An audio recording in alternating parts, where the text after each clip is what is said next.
The rescue helicopter swept over my ranch for the third pass, its massive rotors cutting through the thick Arizona desert air as the sun dipped behind the redstone ridges. Through my binoculars, I spotted the pilot waving sharply while speaking into his radio. Clearly frustrated, and right there, planted smack in the center of my very clearly marked landing zone, stood Tom Bennett, arms folded. A laminated stop sign raised over his head like he was commanding traffic on a preschool playground.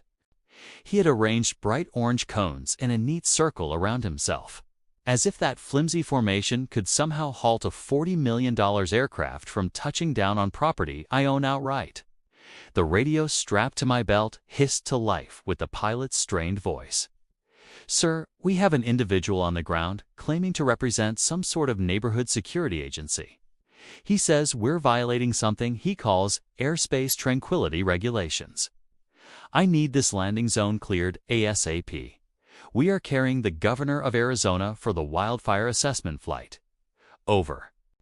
I watched Tom lift his bullhorn, the same one he'd purchased with HOA funds. Despite 3 separate votes denying it, and began shouting up at the helicopter like he could outmatch the roar of the blades. "This is a violation of Cedar Ridge Estates. HOA 7.3.5. All aircraft must submit written approval forms 14 business days before landing. You are trespassing in a regulated community airspace." The helicopter looped overhead again, clearly irritated, and I saw someone in the rear cabin lean forward to speak to the pilot. Moments later, the radio crackled once more. "Sir, the governor wants you to know that if this individual is not removed from the landing zone within 2 minutes, she will personally see to it that he spends the night in county jail." She also included rather descriptive language I won't repeat on official channels. "Please advise. Over. My name is Arthur Mitchell, and at 51 years old. After 25 years as a search and rescue paramedic, I thought I had witnessed the entire spectrum of human chaos. I had hauled people out of flash floods, rappelled down cliff faces through thunderstorms, and once delivered twins in the back of a helicopter during a full-blown blizzard. But none of that, absolutely none of it, prepared me for life inside the Cedar Ridge Estates, HOA, or for its self-installed Dungeon Master. Tom Bennett moved into this gated development 3 years back, buying a 10-acre ranch on the eastern edge. The property came with a unique history and an even more unique legal easement. The previous owner, retired medevac pilot William Kensington, had secured a special provision when the community was built. Because of its strategic location and proximity to state forest land, my land was legally designated as an emergency landing site for rescue and wildfire aircraft. This wasn't a handshake agreement. It was filed with the county, recorded with the State Aviation Authority, and printed on every FAA flight map covering our region. Tom didn't care. In his universe, HOA rules outranked federal aviation law, state emergency protocols, and anything resembling logic. Tom's 63 years old, 5'6" in custom orthopedic shoes, always wearing mirrored aviators.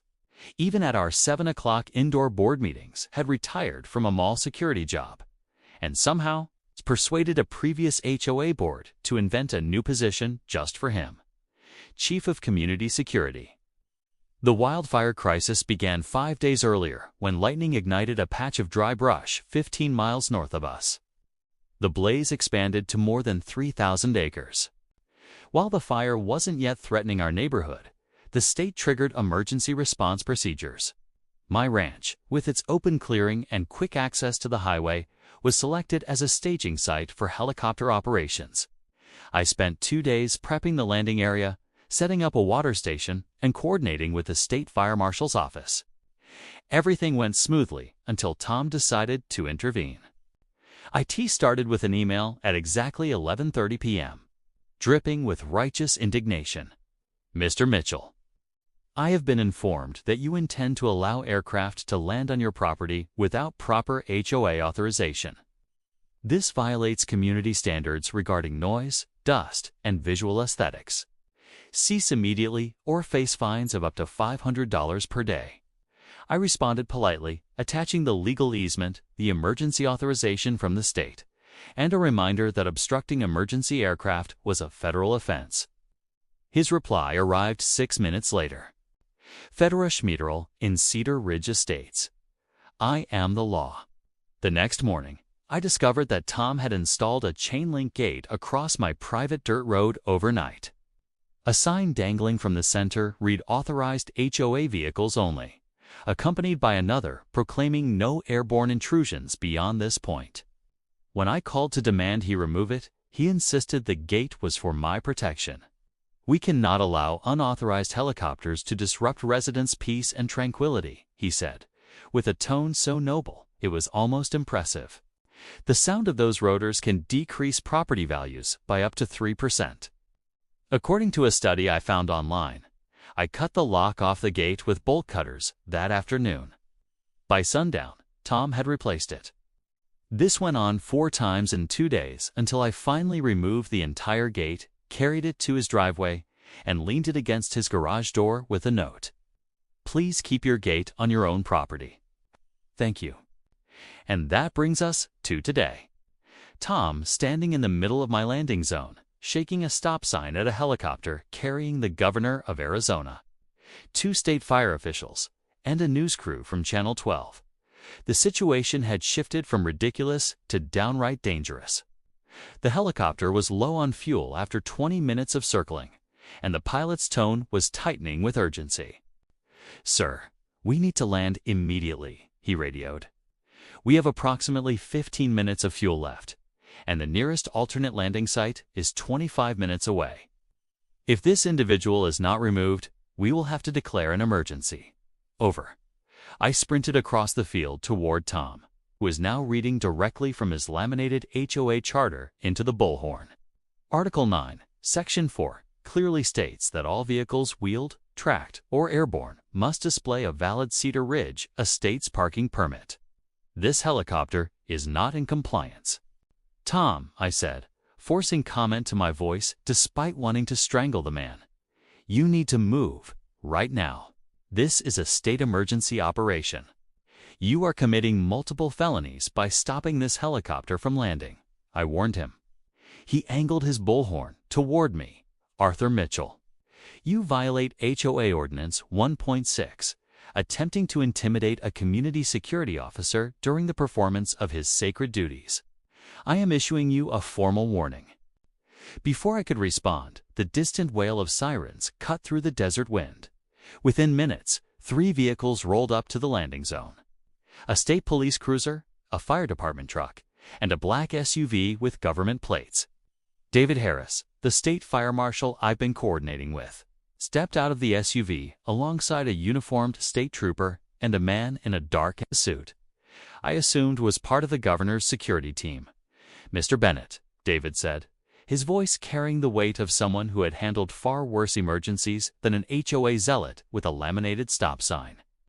"You have exactly 10 seconds to clear this landing zone before Deputy Lawson arrests you for interference with emergency operations, reckless endangerment, and at least 6 other charges I don't have the patience to name right now." Tom spun, brandishing his stop sign like a medieval weapon. "You have no authority here. This is private HOA territory, and I demand to see your guest pass. No one enters Cedar Ridge Estates without authorization from the board." Deputy Lawson, a tall, no-nonsense woman who looked violently allergic to stupidity, stepped forward, resting her hand firmly on her cuffs. "Sir, this is your final warning. Move away from the landing zone now." Tom's face reddened behind his aviators. "This is a conspiracy. You're all involved. Arthur Mitchell has probably bribed you with his helicopter fortune. I will not be intimidated. The HOA charter is the supreme law of this land.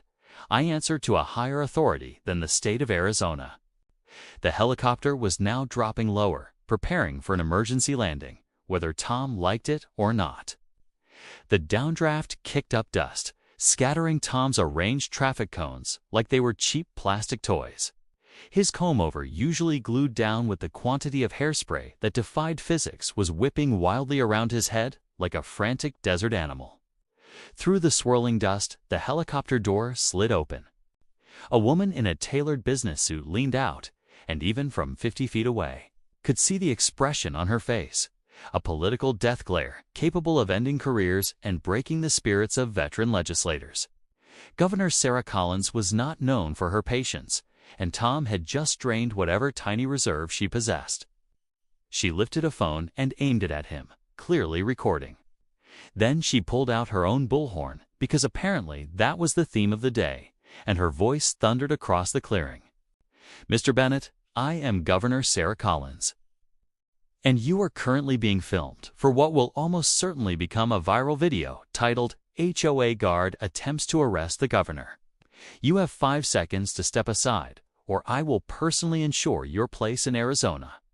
History as its most spectacular fool." Instead of backing down, Tom actually stepped toward the helicopter and raised his stop sign higher. "I need to see your HOA guest pass." No exceptions, not even for government officials. Rules are rules. Deputy Lawson was done. She closed the distance in 3 strides, grabbed Tom's arm, spun him around, and snapped handcuffs onto his wrists. "Mr. Bennett, you are under arrest for interference with emergency operations, obstruction of government administration, and reckless endangerment," she said, practically shouting to compete with his non-stop ranting about HOA sovereignty and airspace purity. As she escorted him toward the SUV, Tom continued yelling, demanding to contact the HOA board immediately. "You'll all be banned from Cedar Ridge Estates, every one of you. Your names will go on the permanent no-entry list." Ness is not over. With Tom finally removed, the helicopter touched down. Governor Collins stepped out, barely bothered by the dust. She approached me with a steady hand extended. "Mr. Mitchell, I assume," she said, with a small smile. "Thank you for your patience. I understand you've been dealing with this individual for some time." Shook her hand. "Governor, you have no idea. Last month, he tried to fine me for having too many clouds over my property, claimed they violated the community's mandated sunshine allotment." She actually laughed. "Well, I think we can fix this permanently." She turned to David. "I want this ranch designated as an official critical emergency infrastructure site, full state protection, immune from any HOA regulation, restriction, or interference." Then she glanced toward the SUV where Tom sat fuming. "And make it clear that if Mr. Bennett comes within 500 feet of this landing zone again, he will be charged with trespassing on protected state land." Over the next hour, while the governor completed her wildfire assessment and the news crew filmed interviews, I learned just how deep the trouble ran for Tom. Interference with emergency operations alone carries up to 5 years in prison and a $25,000 fine. Obstruction of government administration added another possible 3 years and $15,000. In reckless endangerment because he forced a low-fuel helicopter carrying multiple passengers to circle unnecessarily. Could tack on another 2 years. David pulled me aside as everyone packed up. "The county prosecutor isn't messing around," he said. "Tom put lives at risk and obstructed wildfire mitigation. He's facing serious time, even with a plea deal. If he doesn't take one, he'll serve at least 6 months guaranteed." The following morning, an emergency HOA board meeting was held. I showed up along with 70 residents who had heard about the debacle from the news or from the video, now viral, titled exactly as the governor predicted. Harold Stevens, our board president and a retired judge, opened with a weary sigh. "As you all know, yesterday's incident has brought significant negative attention to our community," he began. "After consulting with legal counsel, the board has voted unanimously to terminate Tom Bennett as Chief of Community Security, effective immediately. Furthermore, the position is being dissolved entirely.